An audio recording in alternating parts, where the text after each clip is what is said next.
जय हिंद बच्चों। वर्ग दशम के लिए काव्य खंड में अभी तक आप लोगों ने दो महान कवियों की कविताएं पढ़ी,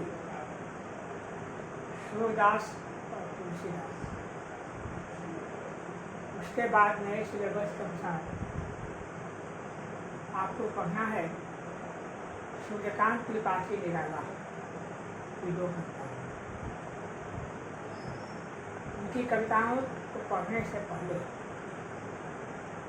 उनके व्यक्तित्व के बारे में जानकारी अनिवार्य है, इसलिए कि सूर्यकांत त्रिपाठी निराला जिस युग के कवि माने जाते हैं, उस युग का ही नाम आपको साहित्य जगत में इतना प्रख्यात है कि इनका व्यक्तित्व जानना अनिवार्य हो गया है। हिंदी काव्य साहित्य को कई युगों और कई कालों में बांटा गया है, जैसे वेद गाथा काल, भक्ति काल, आधुनिक काल, नई कविता काल आदि। उसी में एक बहुत ही प्रसिद्ध युग माना जाता है, वह है आपको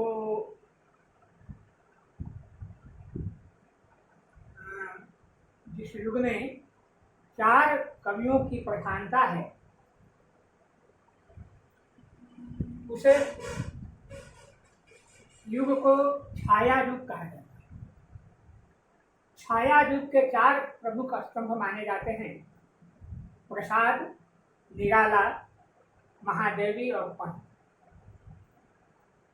तो एक प्रमुख स्तंभ में निराला का भी नाम आता है। निराला यथा नामः तथा गुणः। निराला का अर्थ ही होता है विचित्र। तो ठीक उसी तरह निराला का व्यक्तित्व भी विचित्र गुणों का अद्भुत संगम है। सूर्यकांत त्रिपाठी निराला का जन्म 1899 ईस्वी में बंगाल के महिषादल नामक स्थान में हुआ।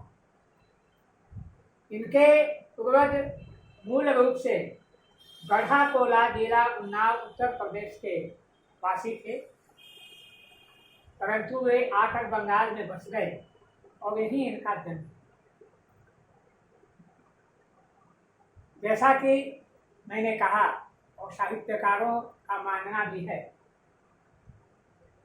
कि एक साथ इतने गुण,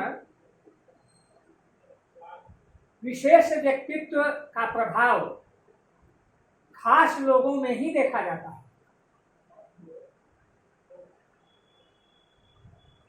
सूर्यकांत त्रिपाठी निराला का व्यक्तित्व भी उतना ही विलक्षण और प्रभावकारी रहा है। इन्हें सूर्यकांत त्रिपाठी निराला के अतिरिक्त दीनबंधु निराला, शिवपूजन सहाय, आचार्य शिवपूजन सहाय ने इनके ऊपर जो कुछ लिखा वह दीनबंधु निराला के नाम से ही लिखा। और इस दीनबंधु निराला में विचित्र तरह के व्यक्तित्व का समायोजन है। दीनबंधु इन्हें कहा जाता है। दीनबंधु भारतीय संस्कृति के अनुसार ईश्वर को कहा जाता है। तो दीनबंधु निराला इनको क्यों कहा? वास्तव में इनका स्वभाव ही दीनबंधु था। कहीं भी दुखियों, दरिद्रों को देखकर इनका हृदय करुणा से अद्भुत हो जाता था और उसकी सेवा में जुट जाना ये अपना प्रमुख कर्तव्य समझते थे। रेल की पटरियों पर, फुटपाथों पर पड़े हुए गरीबों को, भिक्षुकों को अपनी तरफ से चना चबेना दे देना, कुछ यदि वस्त्र की कमी हुई तो अपना वस्त्र भी उतार करके दे देना, यह इनका स्वभाव था। ऐसी कोई बात नहीं जो यह ऐसा जानबूझकर करते थे, यह स्वभाव था इनका। और साथ ही विलक्षण व्यक्तित्व के स्वामी, उच्च कोटि का साहित्यकार, जबकि इनकी स्कूली शिक्षा औपचारिक शिक्षा मात्र 9वीं वर्ग तक ही हुई, लेकिन स्वाध्याय की बदौलत इन्हें संस्कृत, हिंदी, बांग्ला, अंग्रेजी और दर्शन शास्त्र का बहुत ही अच्छा ज्ञान था। ये अच्छे विद्वान इस श्रेणी में आते थे। खासकर रामकृष्ण परमहंस एवं विवेकानंद के व्यक्तित्व से ये बहुत प्रभावित रहे। यही नहीं, इनके व्यक्तित्व में साहित्यकार की भूमिका, साहित्यकार की विद्वता तो थी ही, गीतकार भी, संगीतकार भी, गायक भी, वादक भी। इनकी स्वर लहरियां जब अपने मुख से यह कोई भी गीत गाते तो कोयल के कंठों की मिठास भी मात हो जाती थी। और जब इनकी लंबी उंगलियां तबले पर दौड़ने लगती तो लगता था ये निराला की उंगलियां नहीं बल्कि बिजली की उंगलियां दौड़ रही हैं। और चरित्र के मामला में तो कहना ही नहीं। निराला जी बहुत कष्टों का सामना इन्होंने किया अपने जीवन काल में। पत्नी का निधन हो गया, एकमात्र पुत्री सरोज का निधन हो गया, और उस निधन के बाद इनके रूप गुण पर प्रभावित होकर के उच्च वर्ग की अनेक रमणियां, अनेक युवतियां इनसे विवाह के लिए उन्मुख हुई, उत्सुक हुई, परंतु एक पत्नी व्रतधारी निराला ने कभी भी आंख उठाकर किसी की ओर देखा तक। हमेशा इनके मित्र धरती को ही देखते जाते थे। अगल बगल में जब कोई गरीबों को देखते तो सहता ही इनका प्रेम उसके प्रति उमड़ता। इनके बारे में बहुत सी सत्य कथाएं वर्णित हैं। एक बार की बात है, इनका कोई बहुत प्रिय मित्र जाड़े के मौसम में कहा, निराला तुम ऐसे ही हो, हमारे यहाँ एक प्रीति भोज होने वाला है, तुम उसमें सादर आमंत्रित, परंतु इस वेशभूषा में वहाँ नहीं आना पड़ेगा। कहा कि तो मेरे पास तो पैसे हैं नहीं वेशभूषा बदलने के लिए। तो उस मित्र ने इन्हें धोती, कुर्ता, गमछा और पश्मीने की चादर, पश्मीना का ऊन सबसे महंगा माना जाता है, पश्मीने की चादर खरीद दी और कहा कि इसी को पहन करके उस चादर को धारण करके मेरे यहाँ। निराला जी निश्चित तिथि को उनके यहाँ चल दी। जाते समय देखा एक वृद्धा फुटपाथ पर बिल्कुल जाड़े से थरथर थरथर कांप रही है। उन्होंने उस महंगे पश्मीने की चादर को अपने तन से हटाया और उसके शरीर पर डाल दिया। कहा, माता तुम्हें इसकी आवश्यकता है, मैं तो वैसे भी रहूंगा। तो कुछ आगे गए तो देखा कि एक बूढ़ा सर्दी से कांप रहा है, तो अपना कुर्ता उतार करके उसको दे दी। और जब अपने मित्र के यहाँ पहुंचे तो बिल्कुल वही गंजी और धोती में, कांधे पर एक अंगोछा था। उस मित्र ने कहा कि मैंने तो तुम्हें दिया था कुर्ता, चादर, सब कुछ, क्या किया? कहा कि जिसको मुझसे अधिक आवश्यकता थी उसको दे दिया। कहा कि तुम विचित्र हो।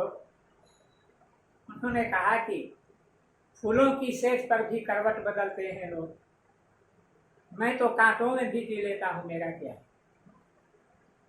और उनका निमंत्रण पूरा करके लौट गए। एक बार बहुत धनाढ़ कलकत्ते के एक व्यापारी ने इनको आमंत्रित किया, निराला जी आप हमारे यहाँ आइए। तो निराला जी धोती कुर्ता पहने चल दिए। जब वहाँ गेट पर पहुंचे, द्वारपाल ने इन्हें रोक दिया। है, कहाँ जाता है? बड़े लोगों के लिए है यहाँ, तुम भिक्षुक, जाओ कहीं अन्यत्र देखो। बेचारे लौट गए और लॉन्ड्री से एक किराए पर अच्छा पैंट, कोट, बेहतरीन सूट, टाई वगैरह लगा करके और फिर दोबारा वहाँ गए। वहाँ जाने के बाद द्वारपाल ने इनको सलाम किया, कुछ पूछा तक नहीं और अंदर चले गए। जब भोज्य सामग्री परसी गई, एक से एक मिष्ठान थे, तो इन्होंने चम्मच से उठा करके मिठाइयाँ वगैरह जो थी उसे अपने कोट के पॉकेट में डालना शुरू कर दिया। जो परिचित लोग थे उन्होंने कहा कि अरे भाई निराला, यह क्या करते हो? दौड़े हुए जो स्वामी भी आए, कहा कि यह क्या कर रहे हो? इससे तो जगहताई होगी। कहा कि यार जिसको तुमने आमंत्रित किया है उसको भोजन करा रहा हूँ। उसने कहा क्या बात क्या हुई? कहा कि बात यही हुई कि मैं धोती कुर्ता पर आया था, तुमने निराला को तो आमंत्रित किया नहीं था, सूट को किया था। तुम्हारा द्वारपाल जो है मुझे लौटा दिया, अंदर प्रवेश करने नहीं गए। तो मैं तो फक्कर आदमी ठहरा, मैं लॉन्ड्री से किराए पर वस्त्र लेकर के आया हूँ और इसे भोजन करा रहा हूँ। सब लोग अचंभित रह गए और उसके स्वामी ने इनके पैर पकड़ करके इनसे क्षमा मांगी और कहा कि निराला, मुझसे अत्यंत भूल हो गई, तुम्हारे जैसे व्यक्तित्व के आतिथ्य के लिए मुझे स्वयं मुख्य द्वार पर रहना चाहिए। तो ऐसे विलक्षण व्यक्तित्व के स्वामी थे निराला। और छायावादी युग, उस समय पद्यात्मक और आपको वर्णात्मक कविता का युग था। इन्होंने मुक्तक की रचना शुरू कर दी और प्रारंभ में तो इन्हें काव्य जगत में भी इतनी कठिनाइयां उत्पन्न हुई। जब इन्होंने मुक्तक लिखना शुरू किया तो लोग, बड़े बड़े विद्वान इनके निंदक बन गए, परंतु जब इन्होंने